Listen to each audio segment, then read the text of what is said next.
Parents et amis, avec Gilles Parent.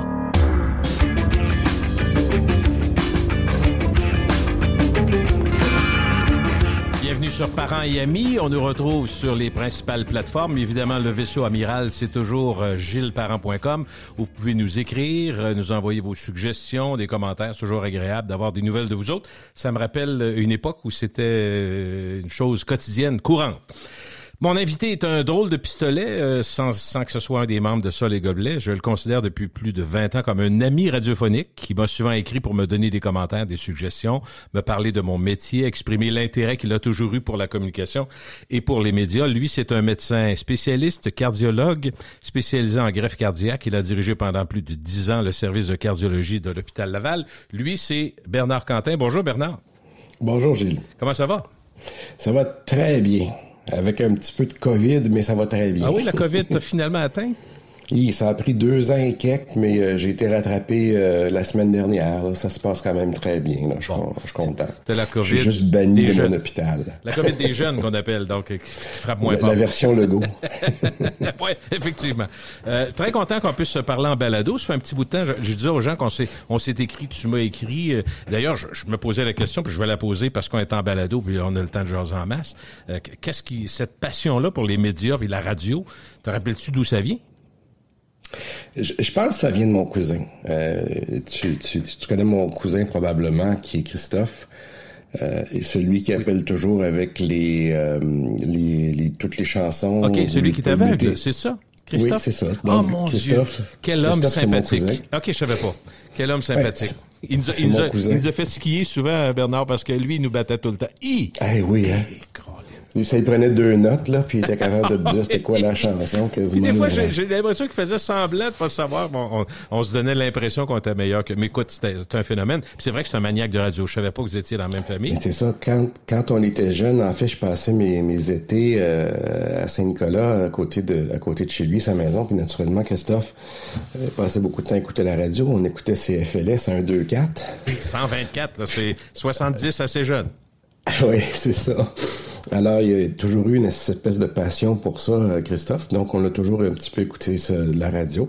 Lui, il a continué beaucoup plus là-dedans. Il a quand même fait beaucoup d'autres choses après. C'était très intéressant, mais il a toujours gardé sa passion. C'est probablement lui, initialement, qui m'a initié à ça. Puis, comme je disais, dans le temps, on écoutait CFLS. Puis après ça, j'allais dans les camps d'été aux États-Unis, puis on écoutait American Top 40. Puis, en revenant, on avait CFOM, CFLS qui nous faisait du Top 40 ici. Fait qu'on a toujours commencé ça de même. Puis plus tard, je me souviens qu'à un moment donné, André Arthur m'avait demandé, il dit pourquoi tu viens me parler à la radio? Pourquoi? Ben, j'ai dit, c'est pas compliqué, là. Il dit, moi, quand je vois un patient, là, pendant 15-20 minutes, c'est 1 à 1. Je dis, quand je vais jaser avec toi, ben, j'en rejoins 200. Alors, moi, je voyais une utilité, si on veut, professionnelle avec ça, parce qu'on a toujours parler de médecine ou des affaires connexes lorsque je me suis ramassé à la radio dans différents forums.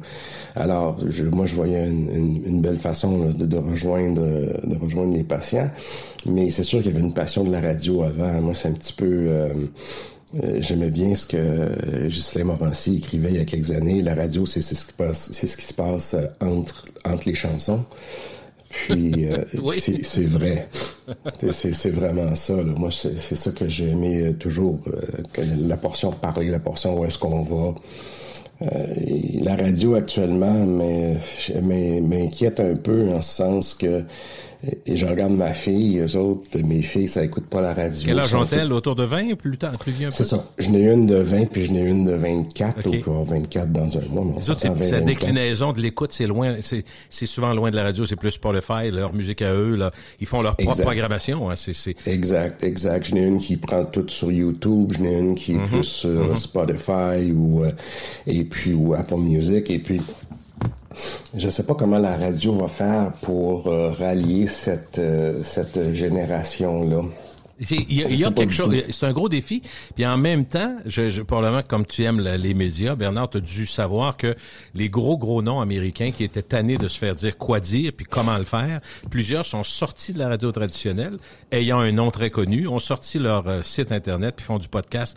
Puis aujourd'hui, avec la facilité technologique, on est un exemple, on se parle ensemble avec un son de qualité exceptionnelle, puis ça se passe par un logiciel anglais qui coûte pas très cher, donc tout est accessible. Mais eux autres, ce qu'ils font aux États-Unis, souvent, c'est qu'ils lancent leur podcast, puis sont libres. L'exemple le plus connu au Québec, c'est Jeff Fillion, qui a été forcé de le faire il y a une quinzaine d'années, mais qui le fait avec succès aussi, donc avec une liberté que la radio traditionnelle n'a pas. Fait que c'est une nouvelle compétition.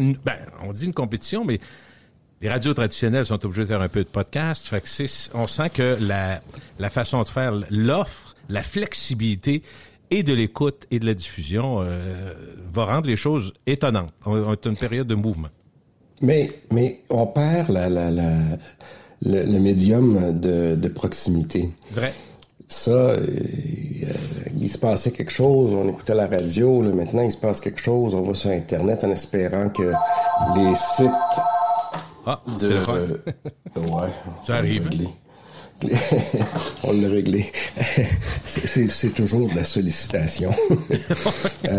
Mais on va écouter on va aller sur Internet en espérant que les sites d'information vont prendre la nouvelle locale, puis c'est souvent très, très décevant, même de la part des journaux locaux, on n'a pas grand-chose. C'est peut-être Radio-Canada qui est un petit peu mieux c'est pas juste la nostalgie, Bernard, parce que, par exemple, quand tu dis, il y avait, mettons, on voyait 5-6 camions de pompiers, on ouvrait la radio, puis dans 5 minutes, il y avait quelqu'un, un journaliste de faits divers qui nous disait, il y a telle affaire, il y a tel accident, c'est vrai. C'est pas juste la nostalgie, c'est une façon de déployer les talents et de l'information locale qui était grande. Et aujourd'hui, le rassemblement des fonds dans une seule entité, souvent Montréal, ça fait que les radios, je dirais de région, mais je considère que Québec, pour Montréal, est une région, va être des satellites dans le fond. C'est ça, mais on perd la proximité. C'est ça qui est dommage actuellement. Ouais, absolument. Un mot peut-être avant de parler de la cardiologie et évidemment du système de santé. Je voulais savoir comment tu as réagi au décès d'André Arthur. Je sais que tu avais un bon respect pour son talent. Et j'ai été extrêmement surpris pour deux raisons. Là, je veux dire, je pensais pas qu'il était à l'âge de décéder. Là. Je suis conscient qu'il avait déjà eu des problèmes cardiaques, mais je pense qu'il il y a eu des problèmes plus en lien avec le COVID. Là. Puis quand j'ai vu qu'il était décédé, j'ai envoyé un mot à son frère puis à son fils René. Puis son frère, il me répond, il était dans votre hôpital depuis 2 semaines, vous le saviez pas. Puis il dit, j'étais sûr que vous le saviez parce que j'ai dit crème avoir su qu'il était là, je serais allé lui dire bonjour. Ah, il était à l'hôpital Laval? Ouais. OK. Puis, fait que là, je savais pas qu'il était là. Fait comme j'ai dit à Louis Arthur, j'ai dit, écoutez, je trouve ça dommage d'avoir su que je serais allé, mais de l'autre côté, ça me réconforte un peu sur mon milieu de travail. Il y a personne qui déblatérait sur tous les étages qu'André Arthur était là hospitalisé au COVID avec des problèmes de COVID. Ouais. Bon, fait que ça m'a quand même rassuré. Ça a été, c'est sûr, c'est une déception là. C'est quelqu'un que j'aimais bien. Mais j'ai eu une grosse année dans des décès de radio cette année, moi aussi. Là. J'ai eu Jean-François aussi. Là. Ah oui? Celle-là m'a affecté quand même beaucoup plus. Jean-François Labrie, dans le fond, c'est ça, Jeff Labrie, que les gens connaissent comme le gardien de nuit. Pour le gardien de nuit. Ouais. Est-ce que c'est lui est-ce que c'est la transplantation qu'il avait eue? C'est vous qui l'aviez faite, Bernard? Oui, c'est ça. Jean-François, on avait fait son cœur mécanique, on avait fait sa transplantation.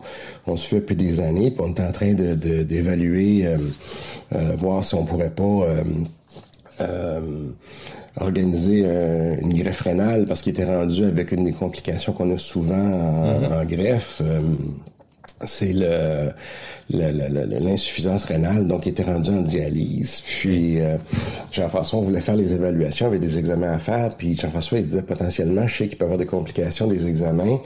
Il disait, laissez-moi régler les affaires de ma mère parce que sa mère est rendue malade. Son père venait de décéder, je pense, dans les 1 ou 2 dernières années. Puis là, sa mère avait besoin de lui, en ce sens que je pense qu'elle était aux prises avec l'Alzheimer, puis il était très dépendant de Jean-François. Puis là, il voulait tout arranger ça, puis il avait tout arrangé ça, puis on était prêt pour les examens, puis à un moment donné, Vlagne, il s'est jamais réveillé. Ça, c'est... Je sais pas qu'est-ce qui est arrivé, là, mais ils l'ont trouvé mort dans son domicile, dans son lit. Fait que ça, c'était quelque chose parce que Jean-François est encore quand même assez jeune. Et puis, Jean-François avait encore des plans d'aller en avant. Puis, dans les dernières années en greffe, ça allait quand même assez bien, à part la dialyse. Là. Il faisait des bons progrès, il avait perdu beaucoup de poids, il était en meilleure forme. Fait que ça, c'était décevant dans le sens que il y avait encore beaucoup de choses là, devant lui desquelles il voulait regarder. Puis Jean-François, tantôt on parlait là, de la radio de proximité, mais Jean-François, c'était ça, là, c'était la radio de proximité. Ouais. Hein, Jean-François, c'était juste ce qui se passait dans la ville de Québec. Il allait voir ça, puis il nous racontait ça. Alors lui, ça a été une grosse déception là, cette année. Je pense que pour l'équipe au complet. Oui, puis il était un genre de porte-étendard, un exemple, parce qu'il parlait à la radio, parce qu'il était une radio très écoutée, le 93 à l'époque. Son épopée médicale a fait jaser, puis probablement a allumé des gens aussi, puis a aidé du monde. On peut pas tout mesurer ça, Dr Quentin, mais il y a sûrement de ça aussi. Ah, en effet, Jean-François a toujours amené sa maladie à la radio. Alors, nous autres, on sait jamais trop quoi faire avec ça. Ouais, tu te demandes toujours, tu sais, jusqu'où on peut parler, de quoi on peut parler. Mais lui, on faisait tout ça, là, puis on pouvait parler de tout ce qu'on voulait à la radio. Là, il n'y avait pas de problème. Il était bien d'accord avec ça. À l'aise avec ça. Parce que j'ai la chance d'avoir un médecin spécialiste, on va regarder quelques sujets, Dr Quentin, qui sont d'intérêt. Entre autres, l'impression qu'on a généralement quand on jase entre nous autres, entre amis, on a l'impression que si on parle à n'importe quel intervenant en santé, il va dire sa version de ce qui va pas très bien, puis comment il gérait la santé. Fait qu'on se dit, c'est peut-être une partie du problème. Un médecin spécialiste, un médecin généraliste, une infirmière, peu importe, un brancardier, quelqu'un qui est dans le domaine, chacun a sa vision. Fait que je me dis, est-ce que, dans le fond, pourquoi c'est comme ça? Pourquoi c'est-tu logique que ça soit comme ça? Pourquoi chacun a sa vision? Ouais. Parce que le système est énorme. OK. Et personne ne peut vraiment en comprendre tous les tenants et aboutissants et voir l'ensemble. Le médecin généraliste, il a une pratique qui est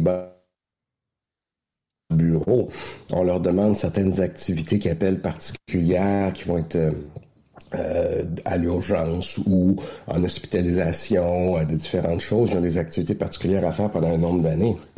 Mais leur interaction avec l'hôpital est moins grande. Nous, notre interaction avec le bureau en tant que spécialiste qui travaille majoritairement à l'hôpital, ben c'est pas la même chose. Fait que nous, on voit ce qui va pas bien au niveau de l'hôpital, puis tous les autres qui nous donnent leur opinion, ben ils voient selon leur perspective. Il faut quand même réaliser le nombre d'infirmières qu'il y a, ben la perspective des infirmières, moi en tant que médecin spécialiste, je l'ai pas là. Puis les infirmières, c'est comme les médecins spécialistes. Hein. Il y en a dans les hôpitaux, il y en a dans les CLSC, il y en a dans les bureaux. Alors c'est comme tous les médecins. Là. Il y en a de tout acabit.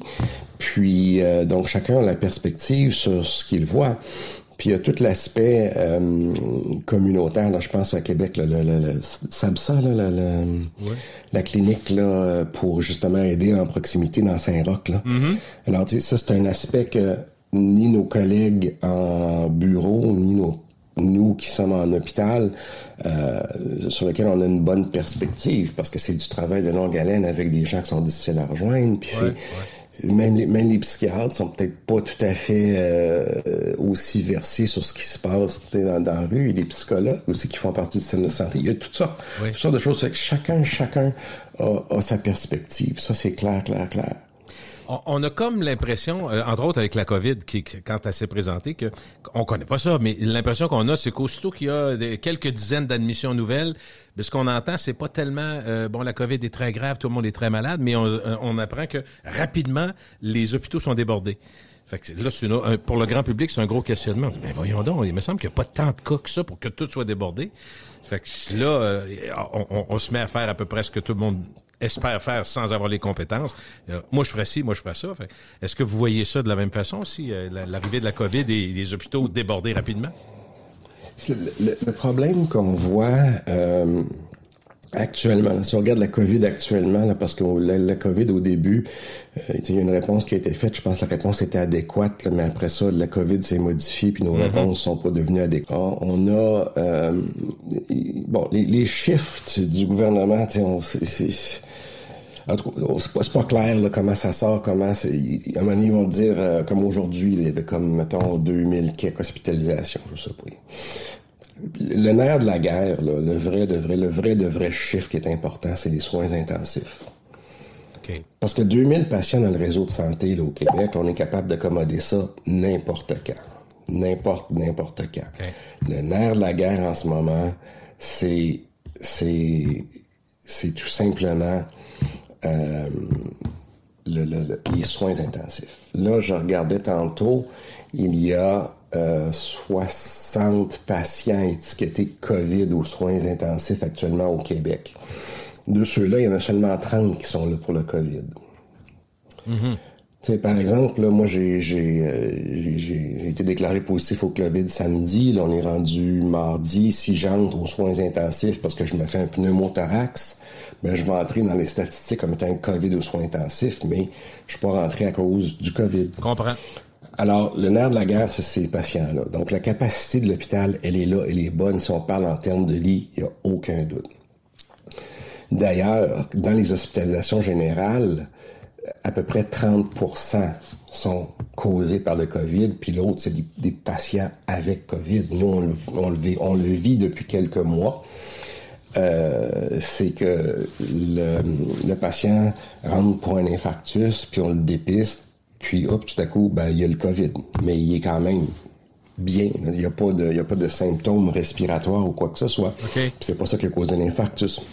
Mais ça nous force à prendre des précautions supplémentaires. Là, on a quand même beaucoup diminué les précautions supplémentaires pour garder une certaine fluidité puis maintenir notre parc de lits. Puis ça, je pense que c'est quand même assez adéquat de la façon que ça a été fait. OK, on a appris un peu dans les 2 dernières années, un peu, là. Ben, je pense qu'on a appris dans le dernier 6 mois, surtout malheureusement, parce que ça faisait quand même une bonne année là, qu'on savait qu'on pouvait faire ça et que ça se faisait ailleurs dans le monde, mais nous, ici, on était hésitants. Même j'entendais des gens chez nous, des médecins dire « Ouais, mais ce que le CDC aux États-Unis dit, je suis pas tout à fait d'accord avec les données qu'ils ont. » Je dis « Colin, tu sais, Fauci pis sa gang, je m'excuse, là, mais c'est bien beau réinventer la roue parce qu'on est au Québec, là. » Mais tu sais, des fois, quand la roue est ronde en Europe et aux États-Unis, probablement qu'elle va être ronde ici aussi, là, je sais pas. Là. Mais alors, c'est ça. Fait qu'actuellement, notre problème, c'est beaucoup plus les personnes qui sont avec moi, comme moi, avec la COVID, puis qui peuvent pas aller travailler. Alors moi, notre gros problème, samedi, quand j'étais positif, c'était de me trouver des remplacements pour lundi, mardi et mercredi. C'est pas un gros problème, là. Non. Mais tu sais, c'est ça qu'il fallait qu'on gère. Mais dans la période actuelle où est-ce qu'on nous sommes, en plein été, avec un maximum de vacances en ce moment, ben quand il y a nos soldats qu'on est obligés de garder à la maison, ben c'est comme ça qu'on affecte le système, c'est comme ça qu'on lui donne de la pression en ce moment. À cause des restrictions qu'on utilise envers nos employés. Puis, est-ce qu'elles sont bonnes, est-ce qu'elles sont pas bonnes? Là, je le sais plus, là. Moi, tout ce que je sais, c'est que chez nous, la façon qu'ils gèrent ça, ça va quand même relativement bien. On ferme pas de salles au-delà de ce qui était prévu parce que c'est l'été. L'été au Québec, on ferme des portions d'hôpitaux. Mais on marche à 100% de ce qu'on devrait fonctionner dans nos salles de procédure, dans nos salles de chirurgie. Et fait que ça va quand même relativement bien. De notre côté, en ce moment, on entend le CHU de Québec là, qui a des problèmes comme ça se peut pas. En fin de semaine, on était obligé de les... Ben, pas obligé, on l'a fait avec plaisir. Le terme est peut-être pas correct. En fin de semaine, on les a appuyés parce qu'il y avait manque de personnel. Fait que les cas d'infarctus qu'ils auraient fait, ben on les transférait chez nous, là, à l'hôpital Laval, le soir. Okay. Eux, il y avait du monde pour faire de jour, donc ils faisaient ce qui se passait de jour. Puis ben le soir, on prenait la relève au-delà de ce qu'on fait habituellement. Mais encore là, on comprend la situation pour tout le monde, puis tout le monde s'aide, là. Mais encore là, donc eux autres, ils ont envoyé un drôle de message la semaine passée, là, tu sais, allez pas à l'urgence, là, c'est comme, j'ai pas trop compris ça, là, parce que c'est difficile de dire à un patient, une personne qui se sent pas bien, ben écoute, si c'est pas vraiment urgent, viens pas à l'urgence, mais il se sent pas bien, il sait pas là si c'est urgent impossible, ou pas. c'est toujours le même questionnement. On sait pas si c'est important ou pas, puis si on taponne trop, puis on empire la situation, c'est toujours embêtant. Puis tous ceux à qui c'est arrivé, même des fois une piqûre de guêpe, puis ça se met à enfler, puis tu dis, quelqu'un dit tu peux mourir de ça, tu sais plus trop si c'est vrai, t'appelles le, je sais pas c'est quoi, le 411 ou peu importe. Là. 911, 811, je pense. 411. 311, ça c'est la ville de Québec, je pense. Ouais, mais 411, ça doit plus exister ben ça. C'est quand on appelle pour avoir le numéro de téléphone. Non, mais je comprends. C'est vrai qu'on est toujours un peu... Question plus précise concernant le soin intensif. Vous disiez que c'était crucial. Est-ce que les cas de COVID qui doivent aller en soins intensifs sont toujours prioritaires sur tous les autres? Parce qu'on n'arrive pas à savoir pourquoi on tasse du monde qui doivent être opérés, par exemple, assez urgemment pour des cas de COVID. Fait que comment ça gère, ça, au quotidien? Au début, c'était ça qui arrivait. Si on regarde, ça a été une grosse partie de ma cabale, moi, parce que je n'ai fait en tabarnouche de la cabale pendant la COVID, là. Au début, on a comme tout libéré pour faire toute la place au COVID. Puis je pense qu'au début, c'était correct comme approche, en ce sens que on savait pas contre quoi on se battait. On a les nouvelles qu'on avait d'Europe, d'Asie, c'est qu'il allait y avoir des morts et des morts. Puis là, t'avais des reportages là en France. On a des tentes à côté de l'hôpital. Puis t'as deux personnes sur un respirateur. Fait que là, bon, là c'était correct parce qu'on dit c'est ce qu'il y a de plus dangereux qui s'en vient. C'est plus imminent, c'est en train de traverser. Puis bon. La réponse initiale, rien à dire, ça a été ça. Mais après ça, pendant l'été, on s'est aperçu que c'était pas si pire, mais quand est arrivé l'automne, on est resté dans un même mode. Ça, c'était pas correct. Parce que on s'est ramassé avec des confinements, on s'est ramassé avec toutes sortes de restrictions pour les gens, puis il y avait des effets collatéraux en dehors de la COVID et personne ne les regardait. Donc, quand ça commence... Dans le fond, COVID-19, là, ça veut dire que c'est de novembre 2019. Le 19, c'est pour 2019. Après ça, on collige des données tout au long de l'hiver. Puis quand arrive l'automne, les données scientifiques commencent à sortir parce qu'il faut quand même colliger les données, les analyser, arriver à des conclusions et les présenter. Et puis, rendu à l'automne, on a la même réponse. Alors, il y a une repique de COVID, puis là, on referme tout, là. On referme chez nous tous nos étages, on se garde la place pour du COVID, puis il n'y en est pas rentré tant que ça. Mais pendant ce temps-là, tout ce qu'on ignorait, c'est que il y avait plein d'autres mortalités qui augmentaient, puis naturellement, nous autres, on parlait pour notre paroisse, pour le cœur. Ouais. À Paris, pendant le lockdown qu'ils ont fait là, au mois de mars à Paris en 2020, il y a eu 2 fois plus de morts subites, de décès cardiaques. Alors, les gens n'allaient pas à l'hôpital, ils avaient peur d'y aller. Et puis, lorsqu'ils appelaient, il était trop tard, ou même c'était un voisin qui disait, écoute, j'ai plus de nouvelles que lui, puis il arrivait, le patient était rendu mort chez lui, là. Ou j'ai entendu tomber dans l'appartement en haut. Donc, beaucoup plus de personnes seules, puis 2 fois plus de décès, puis grosse diminution des appels au 911, au SAMU là-bas, là. Alors, il y avait des effets collatéraux à ça. Puis regarde, tous les dépistages de cancer qu'on a mis de côté, à ce moment-là, c'est sûr qu'il y a un effet collatéral d'augmentation de ces décès-là.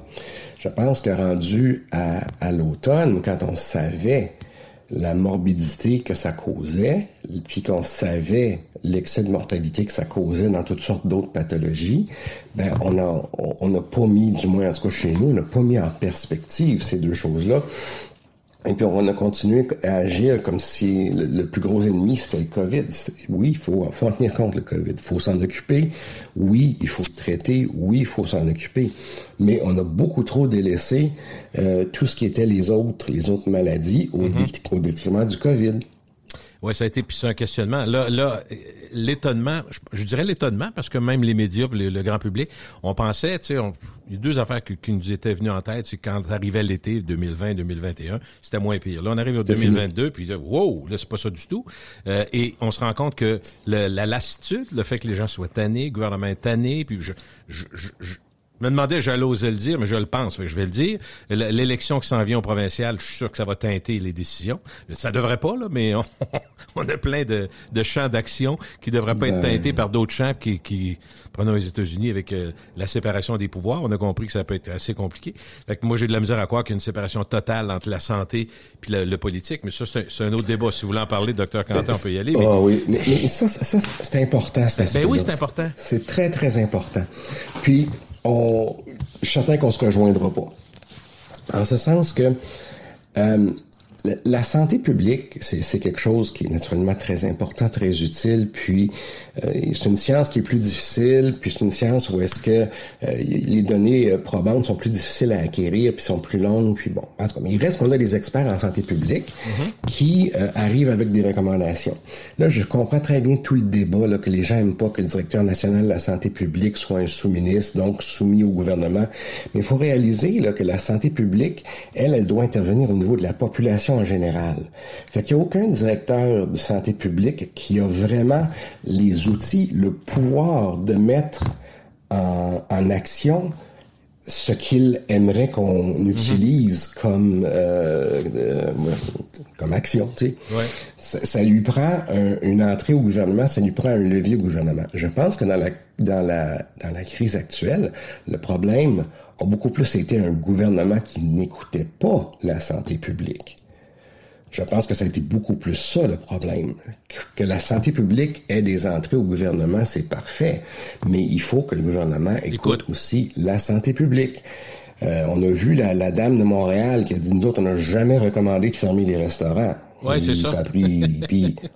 Non, mais c'est ça l'affaire, c'est que la dame de la santé publique, mettons qu'elle recommanderait de fermer les restaurants, là, c'est pas elle qui a le pouvoir de le faire. Il faut que ce soit le gouvernement qui le fasse. Donc, ça prend un lien entre les deux. Moi, je suis pas du tout choqué de voir un directeur national de la santé publique qui est sous-ministre de la santé. De toute façon, de la façon que ça va, ils sont rendus à peu près avec 20 sous-ministres, là, eux autres, en santé, là. Je pense qu'ils en ont créé 8 de plus, là, pendant la pandémie, là. Fait que, aussi bien qu'il y en a un, mais le problème, je pense que l'écoute gouvernementale n'a pas été là pour les recommandations. Surtout les mesures impopulaires, mettons, on pourrait-tu dire ça? Ben, il y a des mesures qui sont importantes, il y a des mesures, mais c'est parce que c'est tellement difficile dans leur domaine d'être capable de dire, là, telle mesure, ça change quelque chose, telle mesure, ça change rien, telle mesure, c'est important, telle mesure, c'est pas important. Alors, c'est comme, il implante un paquet de mesures, mais laquelle a eu quoi comme impact extrêmement difficile à évaluer parce qu'il l'applique à la population en entier. Et d'autant qu'on n'est pas tous pareils, hein, Dr. Quentin? Un homme, une femme, les conditions physiques, physiologiques. C'est ça. Au total, comment on fait pour faire une règle qui... C'est impossible, là, c'est impossible. C'est impossible. Ça fait que c'est pas facile, leur domaine. C'est vraiment pas facile.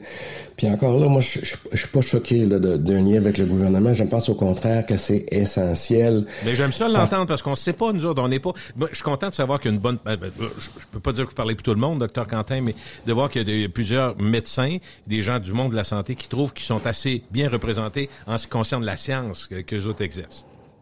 Dans le fond, c'est ça. Mais c'est qu'ils n'ont pas le pouvoir d'action que moi j'ai.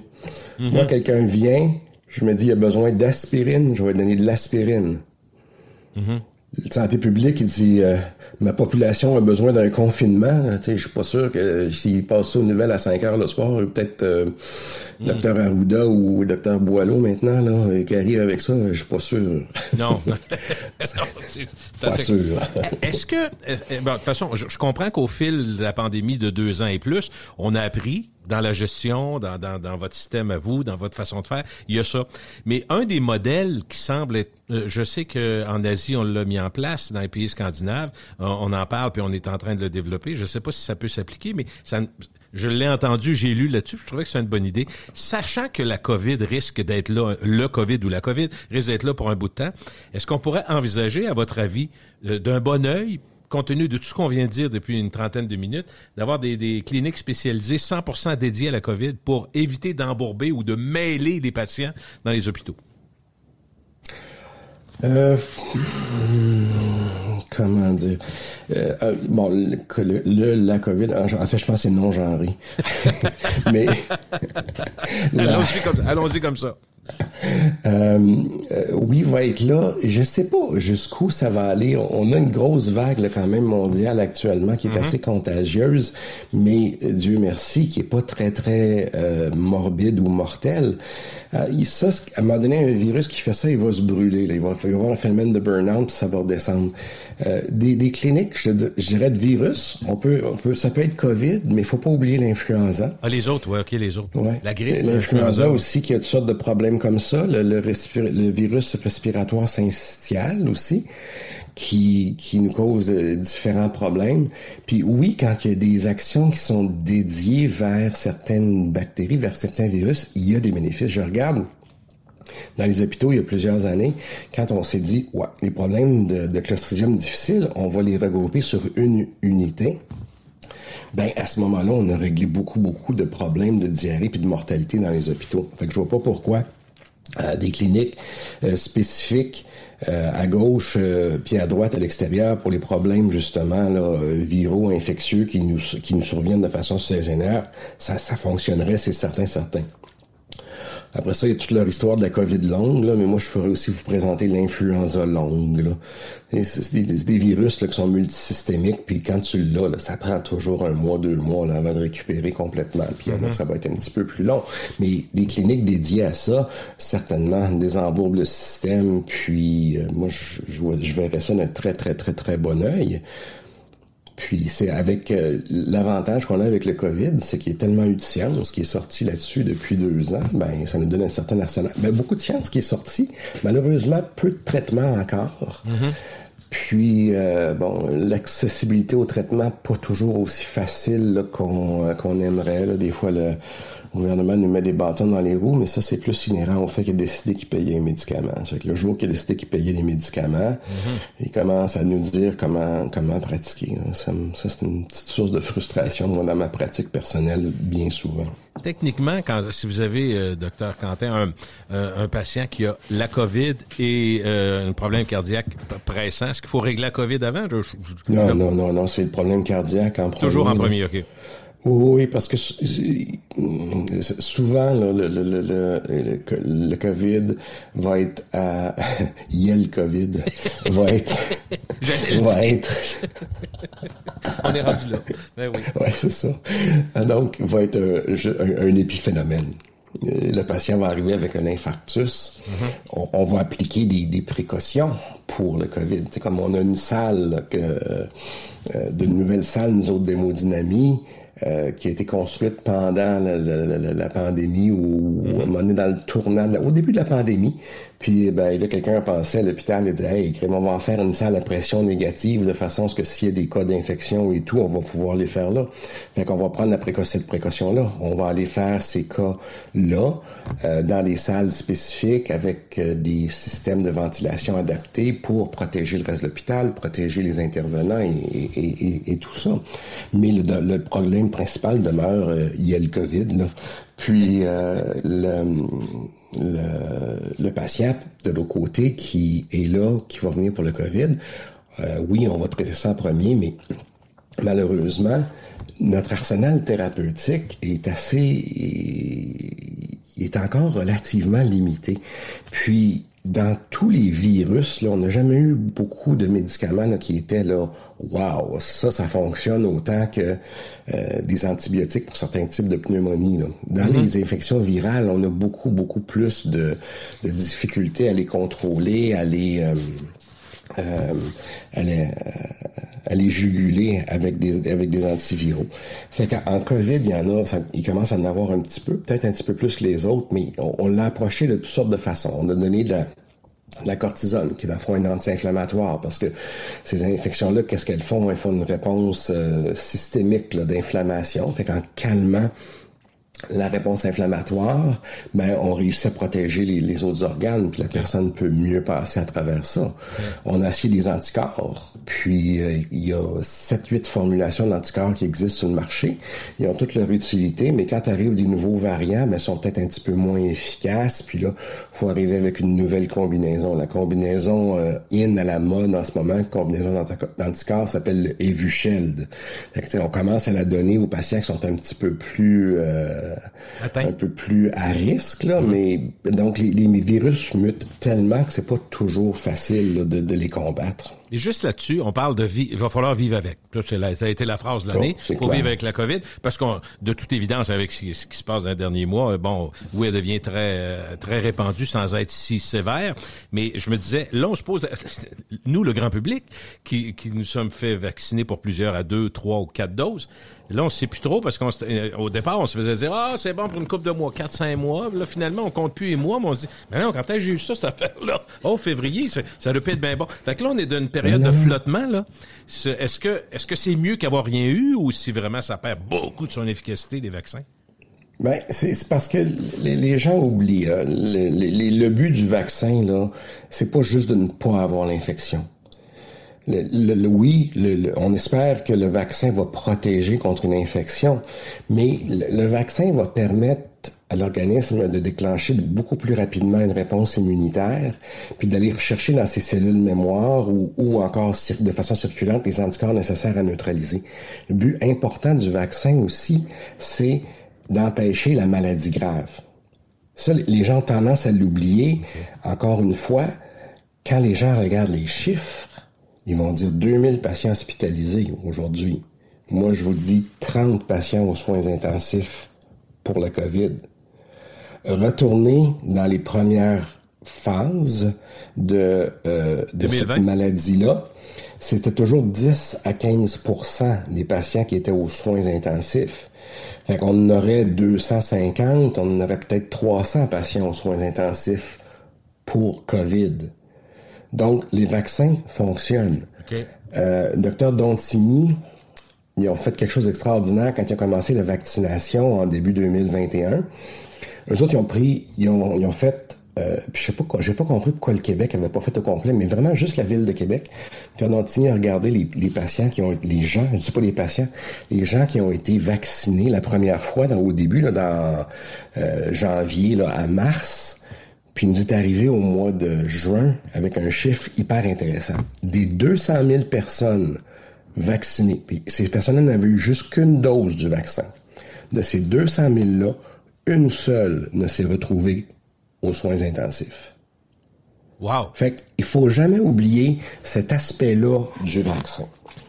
Le virus va muter, va trouver la façon d'éluder une partie de la réponse immunitaire, mais le vaccin est là pour nous empêcher d'en mourir, pour nous empêcher de se retrouver aux soins intensifs. Est-ce qu'on va être capable? C'est un aspect qu'on oublie. On va-t-il être capable, Dr Quentin, de vivre avec? Pensez-vous que c'est ça qui va arriver? Oh oui, oui. Okay.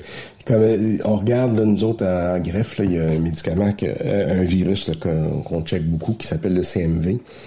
CMV, là, 80% de la population est porteur, puis il a fait absolument rien. Je suis certain qu'il y a 300 ans, 400 ans, ou peut-être pas si loin que ça, là, mais il y a plusieurs années, le CMV était très méchant, puis finalement, il a muté, puis on vit carrément avec. Là. Okay. Le COVID qu'on voit en 2022, puis celui qu'on a vu en 2020, on parle pas des mêmes mortalités. Fort probablement qu'il y a une dose importante du vaccin là, pour expliquer ça, mais on sait aussi que le virus a muté, il se transmet beaucoup plus qu'il se transmettait avant, mais il est moins létal, il est moins morbide. Donc oui, on va être capable de vivre avec. Faut pas oublier, on vit avec l'influenza, là. Mm-hmm.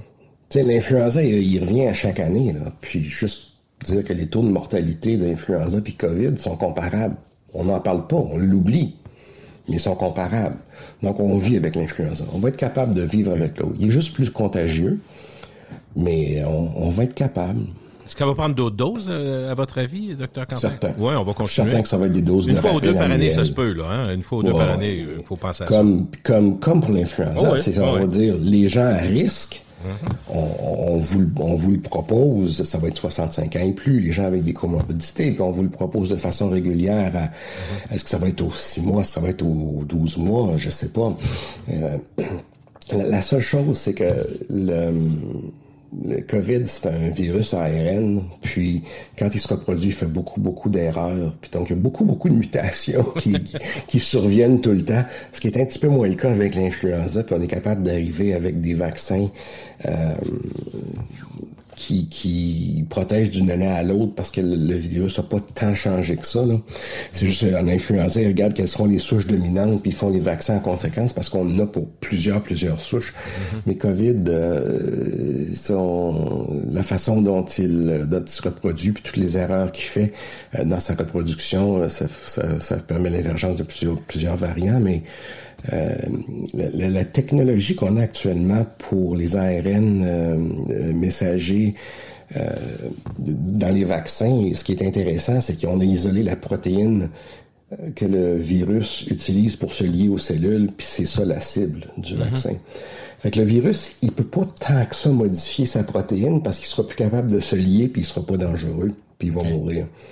Fait que l'idée du vaccin ARN qui a une cible comme ça assez spécifique, assez précise, moi, me fait bien plaisir. Mais à travers tout ça, moi, je veux rappeler que je suis cardiologue, là, je suis pas covidologue, mais... Non, mais il est pas loin, pareil. Vous êtes plus proche de la médecine que nous, là. On comprend. Ouais, c'est ça. Donc, en plus, avec les greffiers, qu'eux autres avaient un taux de mortalité de 20-25% dans la première itération du COVID, là. Il a fallu que je me tienne à jour. Puis en plus, comme en tant que gestionnaire du service de cardiologie, il a fallu que je me tienne à jour pas mal pendant cette époque-là. Fait que c'est ça que j'expliquais à mes collègues. J'étais à un moment donné, je dis, moi, je suis plus cardiologue, là, je suis covidologue, là, j'en peux plus. Deux choses, juste avant je veux qu'on parle de cardiologie, mais deux petites choses. Est-ce qu'on peut imaginer que l'intensité avec laquelle la science a dû se revirer de bord, et on parle des vaccins, mais on parle de bien d'autres choses, l'organisation, tout ça, l'échange international entre les hôpitaux puis entre les spécialistes, tout ça, et aussi l'obligation pour le gouvernement du Québec et les autres gouvernements, mais parlons d'une autre, de voir les problèmes puis d'entendre, d'écouter, puis est-ce que tout ça peut avoir fait qu'on va avoir un certain catalyseur, qu'on va avoir appris, puis qu'on va être capable de faire un pas en avant? Moi, je pense que oui. Je pense qu'on a quand même fait des pas de géant là-dedans. Là. La vitesse à laquelle les vaccins ont été ajustés, développés, la vitesse à laquelle les médicaments, les évaluations ont été faites. Là, la médecine a comme compris qu'on pouvait utiliser Internet. Là. Je pense que toutes les bases de communication, parce que c'est juste ça, c'est une question de communication. On lâche les fax un peu, là?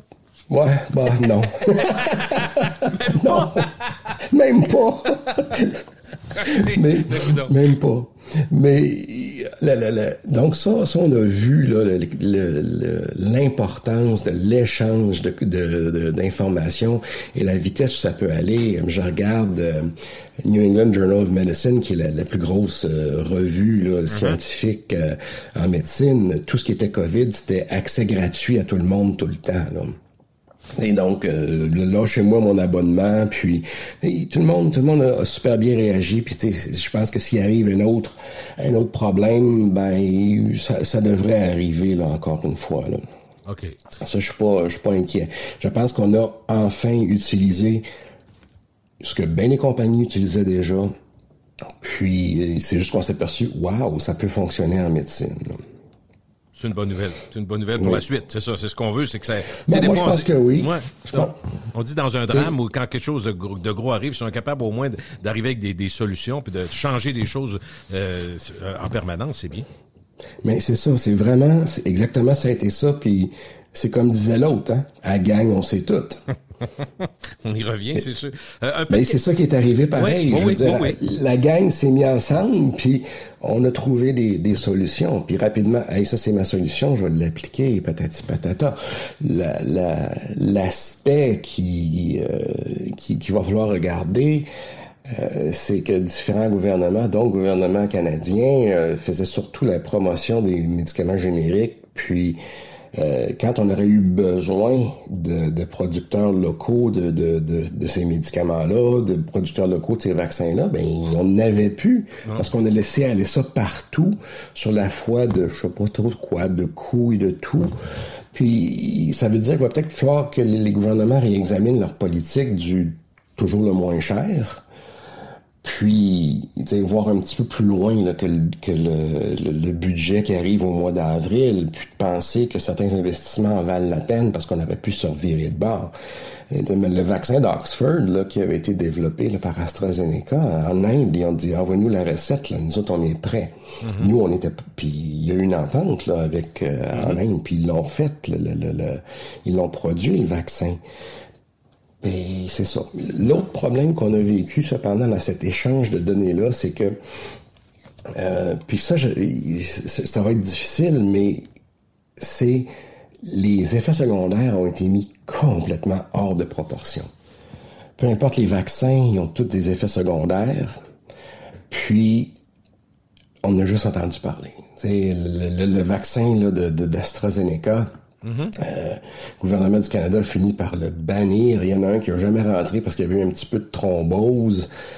C'est parce que le nombre d'événements est infime, mais dans tous les autres vaccins qu'on utilise, il y a la même chose. Avec les vaccins ARN messager, ils disent qu'il y a des myocardites. Myocardite, c'est un virus qui affecte le cœur, qui fait qu'il va pomper moins bien. Fait que là, tout le monde a l'air à penser que le vaccin ARN messager a inventé la myocardite vaccinale. Non. Le vaccin de la variole, là, pas la variole du singe, la variole de l'homme, là. C'est le premier vaccin qui a été connu pour causer ça, ces myocardites-là. Les vaccins de l'influenza en cause aussi. Mais tout ça a été mis hors de n'a pas été mis en perspective.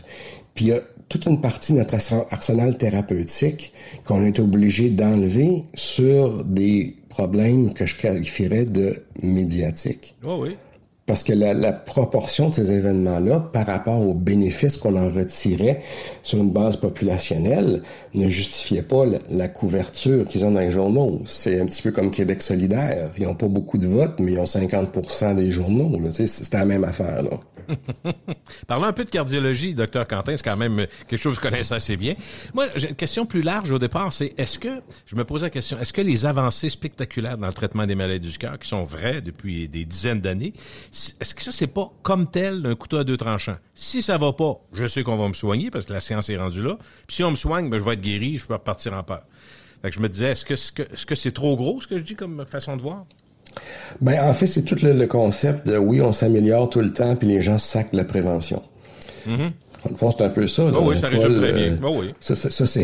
Puis on retombe dans nos vieilles habitudes quand on était soigné. Une coupe de pontage, bing bang, je reviens, j'ai jamais été en forme demain.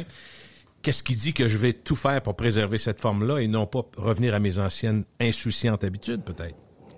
C'est parce qu'on a tendance en fait, ce serait une bonne question pour Paul, ça.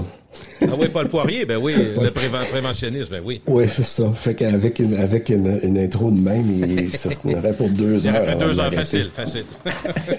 Mais grosso, est-ce que c'est un peu ça la Mais ce que je vois quand même, les gens, quand ils font un infarctus, puis on réussit à régler ça, puis il n'y a pas trop de problèmes, on leur explique que c'est un avertissement. Ils sont à risque d'en faire d'autres. Et la plupart des gens sont assez réceptifs à ça. Je pense qu'il y a quand même une partie de cette question-là, de cet argumentaire-là est quand même vrai. En ce sens qu'on est en train de voir, on avait une espérance de vie qui avait augmenté au fil des dernières décennies. Puis il y a peut-être certaines tendances là, au cours des dernières années où est-ce que l'espérance de vie commence à redescendre. Mais bon, il reste que quand l'espérance de vie est à 82-83 ans, je pense pas qu'il faut qu'elle se rende à 95 là, parce que non. Donc peut-être c'est une vision qui est à court terme là. Puis si on regarde dans 5-6 ans, on la retrouver encore autour de 80-82 ans là. Mais si les gens se négligeaient par la suite à tous ces événements-là, l'espérance de vie, on n'aurait pas réussi à l'augmenter tant que ça. Bon, je comprends que l'espérance de vie est un concept là, actuarial, statistique, qui a été drivé en gros par les unités néonatales. C'est quand même drôle, là, mais c'est l'amélioration en début de vie qui a fait qu'on a augmenté l'espérance de vie. Là. Et puis, parce que quelqu'un qui mourait à la naissance, maintenant fait 20 ans, 30 ans, 40 ans, fait que ça fait une grosse différence l'espérance de vie. Mais il reste qu'à la base, là, j'espère pas choquer le monde, mais on va tous mourir, puis on va mourir de quelque chose. Ouais. Fait que moi, quand en cardiologie, nous autres, on fait des avancées, puis on diminue la mortalité cardiaque, il y a une mortalité autre qui augmente ailleurs. Est-ce que c'est une mortalité par cancer? Parce que les gens sont plus âgés, puis il y a plus de cancer chez les personnes âgées? Probablement que c'est ça. Ben, en fait, pas probablement, c'est ça. Alors, il y a comme c'est un déplacement de mortalité, là, puis... mais je trouve que la plupart des gens se reprennent pas mal en main et puis ils font quand même des bons efforts. Quand on parle de prévention secondaire, dans le fond, ceux qui ont eu un événement, ils ont comme compris, là, puis il y a quand même une bonne proportion. Mais il y en a une proportion qu'eux autres, ça change rien. Puis, on beau leur dire ce qu'on veut, il n'y a pas grand-chose là, qui va changer leur idée. Écoutez, moi, je sais pas. On leur fait des recommandations, mais moi, je vire pas fou avec ça, là. Non, je comprends. Mais est-ce que des fois, c'est frustrant? Vous parlez à quelqu'un, puis qui vous... Tu sais, on va jaser entre nos deux, là. Il vous dit des choses, vous savez très bien que c'est pas vrai, là. Vous savez très bien qu'il vous ment. Vous êtes pas là non plus c'est pas une police, là. Mais tu sais, des fois, c'est frustrant. Tu te dis, Caroline, je sais pas comment ça se passe avec un patient, mais un patient qui est... s'il arrivait dans votre bureau puis sentait la cigarette, ça serait une chose, là. Mais tu sais, dans le sens où... Oui, deux, trois questions. Ah oui, ça arrive. Ben oui, moi, j'ai un nez pas pire pour ça. Non, mais... J'ai dit, fumer encore. Ça fait 55 ans. Là, il me regarde, puis je fume encore. Point d'interrogation, fume encore. Puis là, il commence des phrases. Non, j'ai dit, ça se répond par oui ou par non. OK, on va aller plus vite, là. On va sauver au moins là-dessus, là. Fait que là, il dit oui. Mais là, comment dire? Ouais. Moi, là, je suis né en 65. Quand j'ai grandi, là, la cigarette, je le savais, là. Je regardais la télé, là, puis il y avait des annonces à la télé, là, que c'était pas bon, la cigarette. Moi, j'ai grandi en le sachant. Ceux qui ont 70 ans et plus le savaient pas, ils sont pris avec ça, puis je leur pardonne beaucoup. T'sais, qu'ils sont pas capables, ils essayent, ils sont pas capables, ou réussissent à diminuer, tu sais, puis...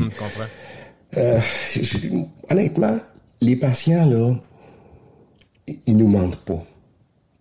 Moi, si le patient est juste lui puis moi dans le bureau, là, s'il est avec sa femme, il y a toujours des chicanes de couple, c'est drôle. Je trouve ça tordant. Ah oui? C'est pas ça que tu me dis. C'est ça.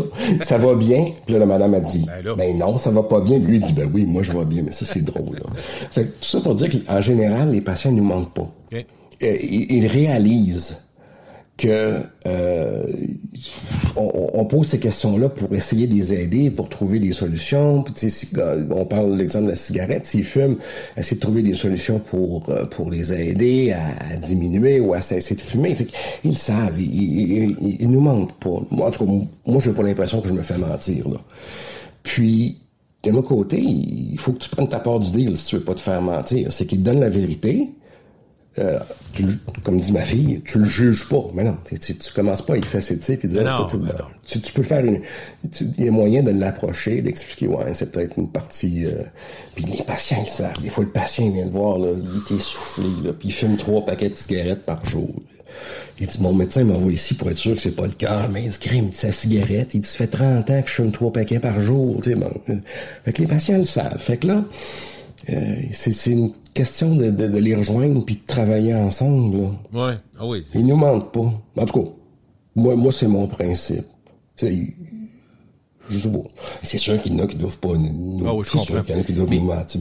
Mais ce que je trouve intéressant dans ce que vous dites, Dr. Quentin, c'est si on parliez de ceux qui ont eu des événements, qui ont eu un problème, qui ont eu des petits infarctus, ou peu importe, qui sont liés, qui ont eu à consulter, par exemple. Mais il faut parler de tous ceux et celles qui, ayant appris, ayant lu, s'étant informé, ayant compris que les bonnes habitudes de vie, ça te permet de mieux dormir, d'être plus en forme, d'être plus... Peu importe les raisons, ce monde-là qui a pas d'accident cardiaque à 58 comme nos parents il y a 70 ans, mais qui va se rendre avec une assez bonne santé à 80-85, c'est important maudit aussi.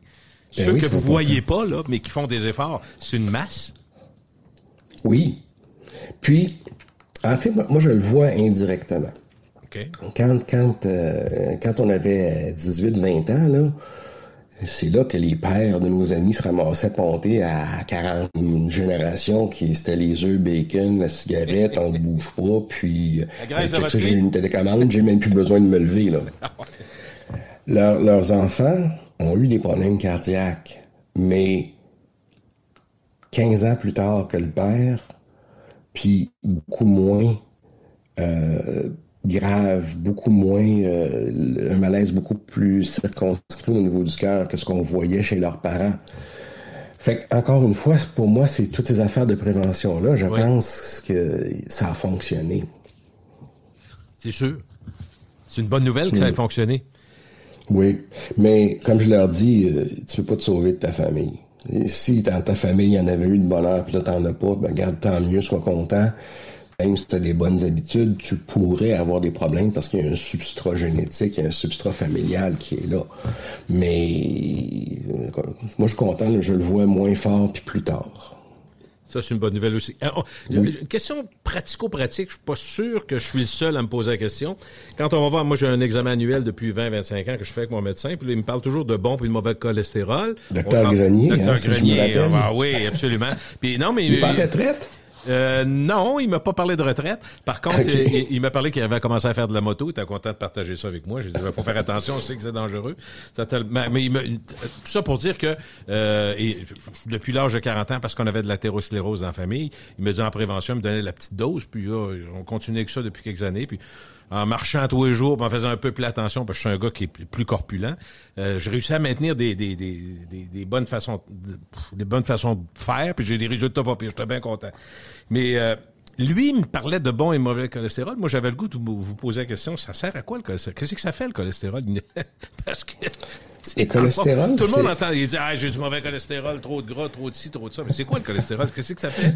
Le cholestérol, c'est une composante essentielle des membranes de nos cellules.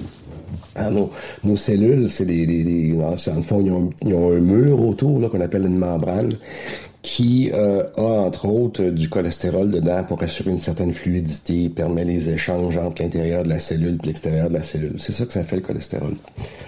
Le problème, c'est qu'il voyage dans le sang à travers des plus grosses particules, là, puis on va les appeler LDL pour mauvais cholestérol, HDL pour bon cholestérol.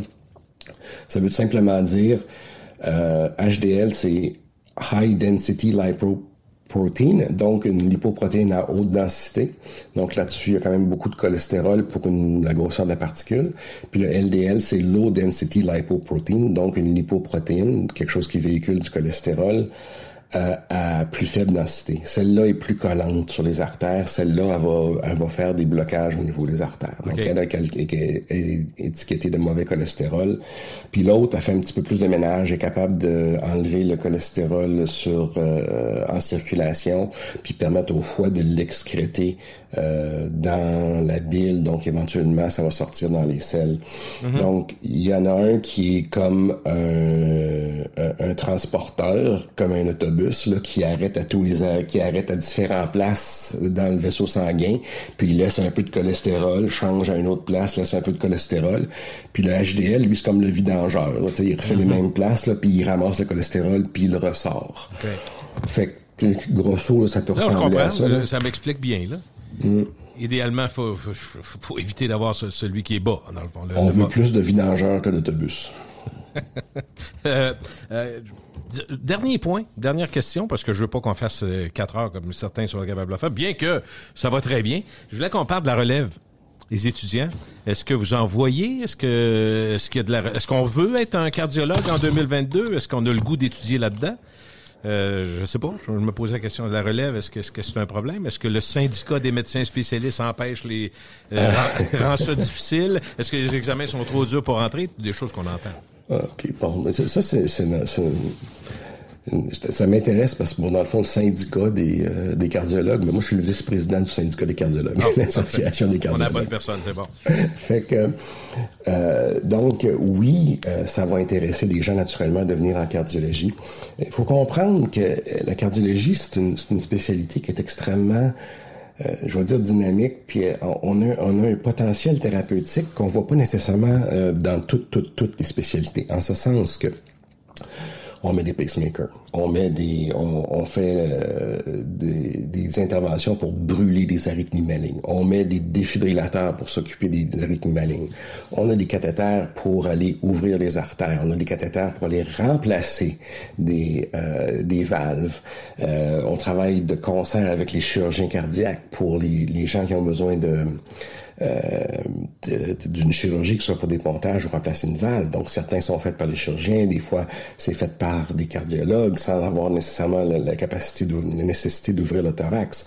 Fait que, après ça, je parle même pas de tous les médicaments qu'on a. On a les médicaments pour le cholestérol, les médicaments pour éclaircir le sang, les médicaments pour l'angine, pour les arythmies.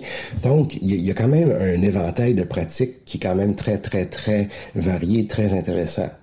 On a une pratique, malheureusement, qui est une pratique d'urgence, parce que 40% des patients, leur premier contact avec un cardiologue, c'est pas via la radio, là, c'est via l'urgence. Ah oui. Alors, donc, ça implique une présence qui est peut-être un peu plus importante que certaines autres spécialités, une garde qui est un petit peu plus lourde que certaines autres spécialités. Est-ce qu'il y a de l'intérêt? Nous, les postes qu'on a en résidence à chaque année sont comblés. Donc, les résidents, ce sont eux qui viennent nous remplacer éventuellement, puis à chaque année, sont comblés. Nous, à l'Association des cardiologues, on pousse toujours pour en avoir plus, puis il y a une conférence des recteurs, puis il y a une conférence avec le gouvernement qui contrôle le nombre de résidents qui entrent. Donc, est-ce que c'est trop bas? Est-ce qu'à votre avis, c'est trop bas? Okay. Oui, c'est trop bas parce qu'on a fait faire des analyses, puis juste avec notre taux d'attrition, on n'est pas capable de... Le taux qu'on a en supposant que tout le monde revienne, puis tout le monde passe, remarquez que la plupart passent, c'est rare qu'il y ait des échecs, là, mais il y en a qui, mettons, reviendront pas. Ils vont décider de les pratiquer en Ontario ou vont les pratiquer aux États-Unis. Donc, avec le taux, on n'est pas capable de combler. Puis comme on est au Québec, ben notre taux d'immigration, il est pas fort. Hein? On n'est pas comme en Ontario qui peut décider d'aller recruter quelqu'un en Saskatchewan pour venir pratiquer à Toronto. Il y a des bonnes chances qu'aux deux places, ça se passe en anglais. En anglais, oui, c'est ça. En anglais. Bien à cause de la langue. Peut-être en ukrainien aussi, là, mais en ukrainien, il le recruterait à Toronto aussi, ça c'est clair. Là. Ouais. Mais donc, nous, on a le même problème que l'immigration standard. Là. On a une barrière de langue. Là. Alors, donc, oui, on aurait besoin de plus, mais il y a un frein qui est à différents niveaux, soit au niveau de la faculté de médecine, où est-ce on devrait en admettre plus pour qu'éventuellement, dans chacune des spécialités, et entre autres, la médecine familiale, qui a plus là, de candidats qui aboutissent. Autrement dit, si on échappe une couple qui choisissent d'aller ailleurs, ben on garde un lot assez grand chez nous, c'est ça? Ben oui, mais c'est une tendance que j'entends. Je sais pas si c'est une tendance. J'entends ça depuis 1 an, 2 ans, là. Ça fait quand même plusieurs que, ils ont commencé un cours de médecine. Là, ils arrivent puis ils flushent tout ça là. Ils vont faire quelque chose complètement à l'opposé.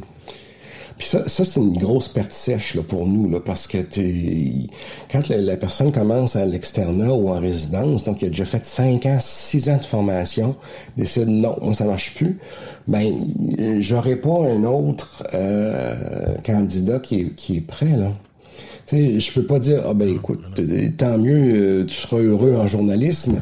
Puis là, toi, viens-t'en, remplace-le maintenant en médecine interne. Non, c'est pas de même, ça marche. Il faut que je n'ai un qui reparte à zéro. Cardiologue, c'est combien de temps? C'est 7 ans, 8 ans? Je sais pas, au total, pour partir...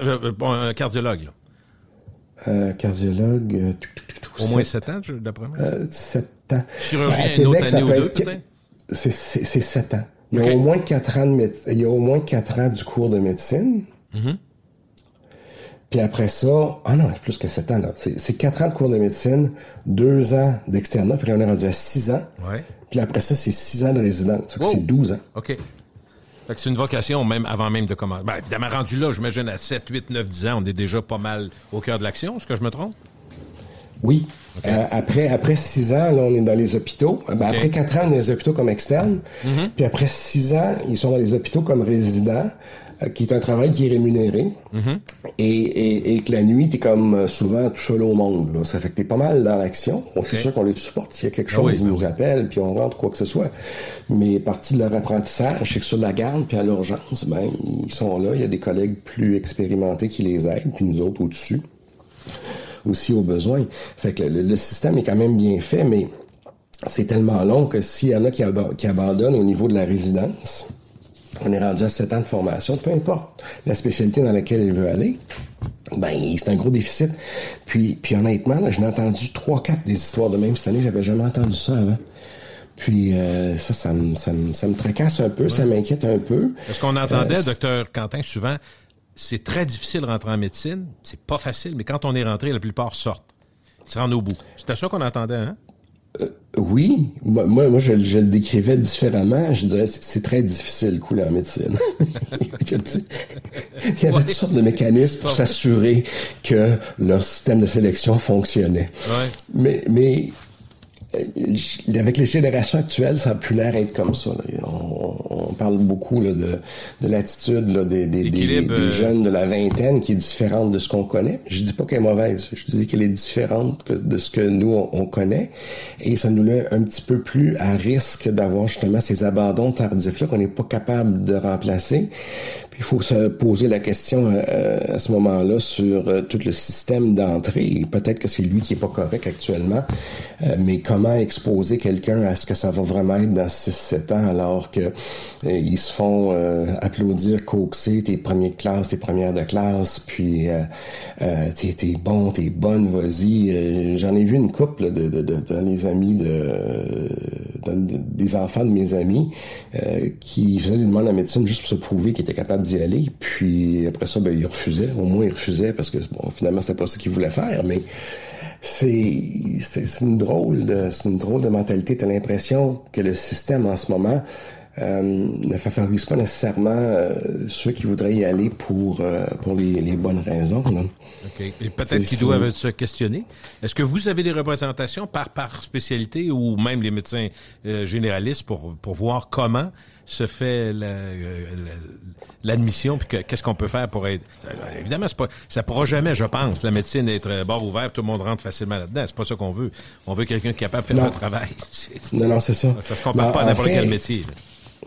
Mais en fait, il y a des places où est-ce que c'est un petit peu plus le bar ouvert, puis la sélection se ramasse plutôt au niveau de quand on pense à l'Europe, là, il y a un accès beaucoup plus facile aux facultés de médecine, mais l'accès au travail par la suite est beaucoup plus difficile. Ouais, okay. Et puis à ce moment-là, les gens peuvent être pris à se réorienter. Mm-hmm. Alors nous, on a choisi un système où est-ce que on va te faire le goulot d'étranglement au début, mais on devient un petit peu mal pris quand la personne veut se réorienter. Est-ce que vous diriez en terminant, Dr Quentin, que vous aimez plus votre travail aujourd'hui qu'au début? Non. J'aime ça.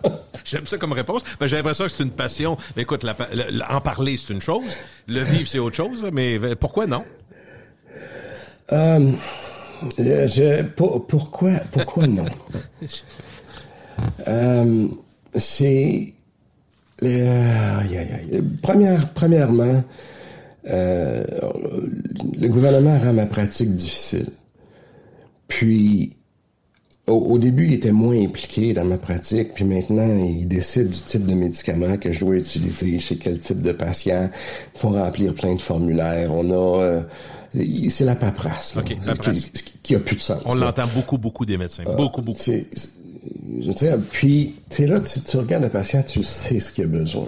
Comme je prends un exemple, nous, on a un médicament d'insuffisance cardiaque que toutes les sociétés savantes, la American Heart Association, American College of Cardiology, le Canadian Cardiovascular Society, le European Heart Society, tout le monde là dit c'est le médicament-là d'insuffisance cardiaque numéro 1.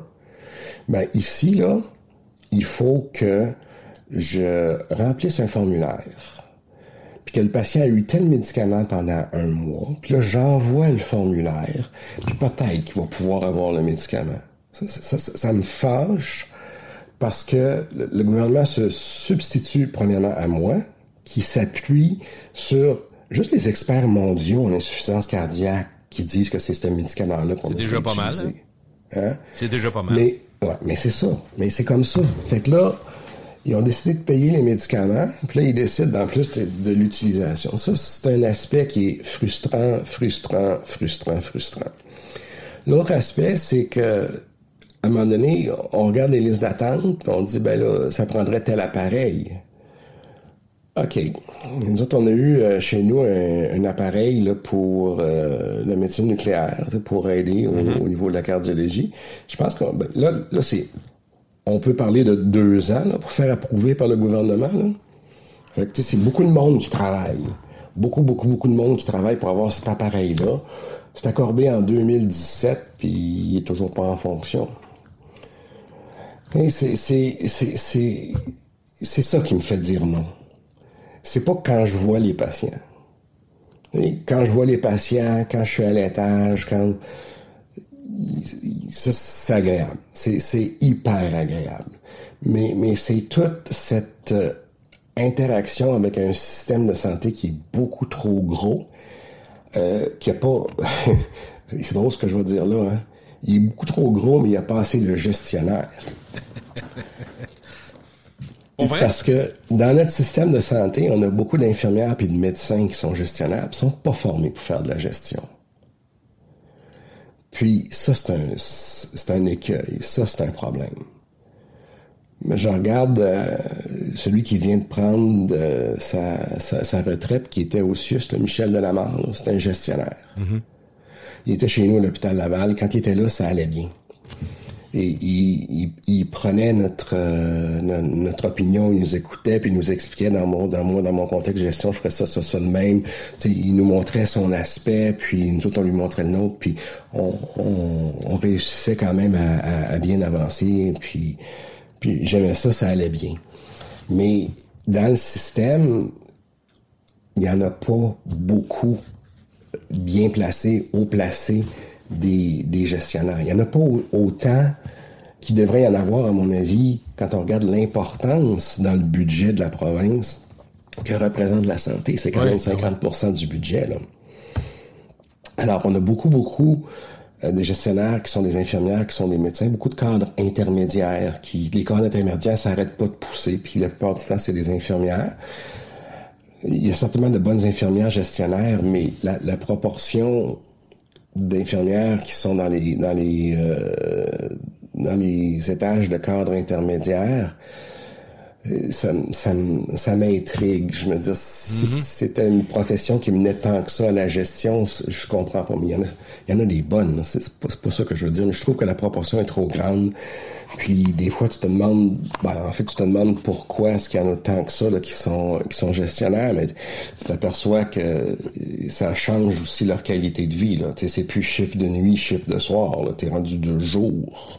Tu fais plus de fin de semaine. Ça fait qu'il y a quand même quelque chose de... Il y a du plus pour eux autres. Ouais, il y a un plus pour elles, puis tant mieux pour elles, honnêtement. Là, leur job, moi, juste que je la ferais pas. C'est tough, la job d'infirmière. C'est difficile. Ils ont pas assez de reconnaissance du gouvernement. Je pense que c'est super tough. Puis j'ai compris de vouloir aller ailleurs, mais d'un autre côté, dans l'intérieur du système, et d'un autre côté, je pense que ça a un petit peu sclérosé notre système. Est-ce que, dernier point, est-ce que je pourrais penser de ce que vous venez de dire, Dr. Quentin, que l'idée d'amener un Christian Dubé, d'abord reconnu comme un bon gestionnaire, ministre de la Santé, c'était bon? Probablement. Bon, c'est sûr qu'il est arrivé un petit peu parachuté là dans un contexte de crise. Trouble, oui, ben oui. Ça, c'est peut-être pas l'idéal, parce que ça lui permet peut-être pas là d'arriver avec la tête reposée puis dire ouais, je vois ça, j'ai telle chose à régler. Il est arrivé, il dit écoute, le pompier est pris dans le feu, il faut que tu ailles chercher le pompier là, puis après ça tu géreras le feu. Là. Je pense que c'est un petit peu comme ça qui est arrivé. Moi, là-dessus, j'ai une anecdote pas pire parce que à un moment donné, quand ils ont décidé de commencer à relancer le système de santé pendant la COVID, comment est-ce qu'on repart la cardiologie, comment est-ce qu'on va aider, est-ce que il faut qu'on recommence à opérer, il faut qu'on commence une autre, donc moi puis Dr Basmadjian, qui lui est le président de mon association, on a eu une rencontre justement avec le ministre Dubé. Puis là, le ministre Dubé, il dit, écoute, moi, il me dit, on a des backlogs, et on peut commencer à travailler plus tôt, puis finir plus tard. Fait que là, nous autres, on l'a regardé, puis on lui a dit, ben, déjà, si on pouvait travailler de jour, ça nous aiderait beaucoup. Fait que là, il nous a regardé, il dit, qu'est-ce que vous dites? Ben, on lui dit, la façon que ça fonctionne dans un hôpital, comme chez nous, j'ai plus le droit de rentrer un cas en électrophysiologie après 2 heures de l'après-midi parce qu'il pourrait finir passer 4 heures. Puis j'ai plus le droit de rentrer un cas en hémodynamie après 3 heures parce qu'il pourrait finir après 4 heures. Là, Christian Dubé nous a regardé. Puis c'était au mois de mars. Pour mars ou avril l'an passé, il nous a regardé puis il a dit qu'est-ce que vous me racontez là? On n'utilise pas les heures au complet de jour. Là, il y avait les autres sous-ministres qui étaient là. T'es là, écoute, Christian, on va t'expliquer ça. Oublie ça, Christian, on va passer à autre chose, on va t'expliquer ça. Fait que même s'il y a une bonne, peut avoir une bonne tête de gestion, il y a beaucoup de choses en dessous de lui qui se passent et qui n'est pas nécessairement au courant. Puis c'est correct, là, c'est tellement gros, il ne peut pas tout savoir. Mais moi, je vois pas nécessairement ça d'un mauvais œil. Je pense pas que les médecins sont de bons gestionnaires. Puis je pense pas que un médecin va faire une meilleure job comme ministre de la Santé que quelqu'un qui est plus un gestionnaire. Je pense qu'un gestionnaire bien appuyé peut bien faire. Une que j'aurais vraiment aimé voir là, ça aurait été Gertrude Bourdon. Elle a jamais voté pour elle, là. Mais elle avait fait une superbe job au CHU de Québec. Puis je pense qu'elle s'est mis un petit peu les pieds dans les plats quand elle a décidé qu'elle voulait faire de la politique, là, parce qu'elle aurait pu continuer à être au CHU puis à faire ça très bien. On aurait besoin, dans le fond. Oui. Elle, une bonne connaissance. Puis tantôt, quand je disais, c'est certain qu'il y en a aussi des infirmières qui sont des bonnes gestionnaires. Je pense qu'elle liait les deux. Elle, c'était clair, là. Ça allait vraiment... Je dis pas que ça va mal actuellement, là, mais je veux dire, ça allait vraiment bien, son affaire. Puis... Fait que... donc, c'est ça. Fait que Christian Dubé... Il va rester à savoir, bon, si, de ce qu'on comprend, il y a des chances que la CAQ soit réélue, là. Oui. Fait que, il va rester à savoir s'il va rester avec le même ministère. Le nombre de ministres qui se succèdent à la santé au fil des dernières années, c'est extrêmement décevant. Parce que ça fait comme témoigner d'une espèce de non-importance de ce poste budgétaire-là. C'est la moitié du budget de la province. Comment peux-tu avoir des portes tournantes de ministres? C'est impensable. S'il y a une place parce que tu as besoin d'une stabilité, c'est là. Fait que là, si c'est pas Christian Dubé à l'automne, ben ça sera notre 3e ministre en 4 ans. Quand on regarde, là, que l'automne, ça va recommencer, mettons, on va être à 4 ans et 1 mois, là. Là, ça va être un 3e ministre. Là. Ça marche pas, là. Dans le temps de Pauline Marois, c'était une porte tournante. Ça, c'était quelque chose. Pas dans le temps de Pauline Marois, dans le temps que Pauline Marois était ministre de la Santé. Elle avait Legault comme adjoint, puis il y en avait un autre aussi qui était comme adjoint. Puis c'était une porte tournante, là. Ça arrête pas, là. C'est un ministère qui a besoin d'une stabilité et probablement de gestionnaire. Mais le gestionnaire, il a besoin de 6 ans. Ben, pas 6 ans, mais je veux dire, il y a besoin de plus que 2 ans pour comprendre ce qui se passe. Puis après ça, aller vers quelque chose. Il est trop important, ce ministère-là, pour changer à tout bout de champ le ministre. Mm-hmm. Mais oui, je pense que avoir un gestionnaire qui est là, c'est pas une mauvaise idée, une excellente idée, mais il faut lui laisser le temps. Moi, je pense que si ils sont réélus, puis qu'il renomme ministre, là, on va commencer à en avoir les bénéfices. Pour le moment, il est encore en mode apprentissage. Il doit certainement avoir compris la majorité de ce qui se passe. Oui. Mais là, après ça, il va être capable de pas se faire passer n'importe quoi, là. Merci beaucoup, Dr Quentin. Ça a été très gentil. Ben, ça me fait plaisir. Écoute, oui, il va y avoir une prochaine, c'est sûr, là. Un 80 minutes de bonheur, quand même. Je sais pas. Oui, on est là. Merci beaucoup, Dr Quentin. C'est très gentil. Bonne fin de journée. Bonne fin de journée. Bernard Quentin est cardiologue spécialisé en greffe cardiaque, entre autres, à l'hôpital Laval.